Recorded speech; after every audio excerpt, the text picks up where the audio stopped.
Hey guys, it's Eric. Today I'm going to be working on a Maris 1700 chair. It's very common for these touch pads on the sides to go out, and so what Pelton and Crane just does is under warranty, typically within the 5 years of purchase, they will send out a new backing that has the new touch pads on it.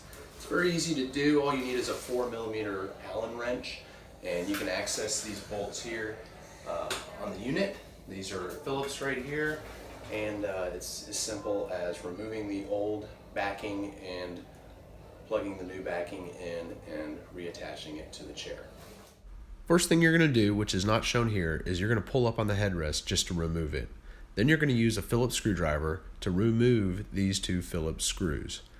After that, you have two bolts that ran adjacent to that headrest. Removing it is going to give you access to these two 4mm bolts. You're going to remove those as well. After you remove the 4mm bolts, the backing should come right off. From there, it's as simple as pulling up on the attachment of the ribbon wire, and it's going to remove the backing from the chair. Here you're going to use the last 7 male prongs on the right side of the chip. You're going to use the female coupling and plug it in. It only goes one way, as if you do it the wrong way, the chair will instantly move. Before reattaching the back, it's pretty important to go ahead and just test the controls and make sure that they each work with the proper motion. Now that you've reassured yourself that the controls are functioning properly, secure the back with the bolts and screws.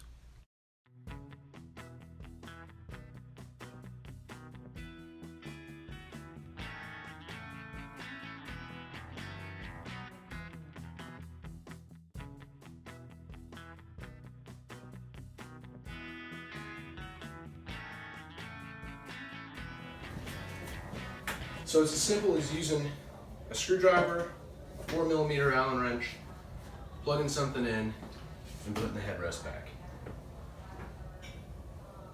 Thanks a bunch. Have a good day.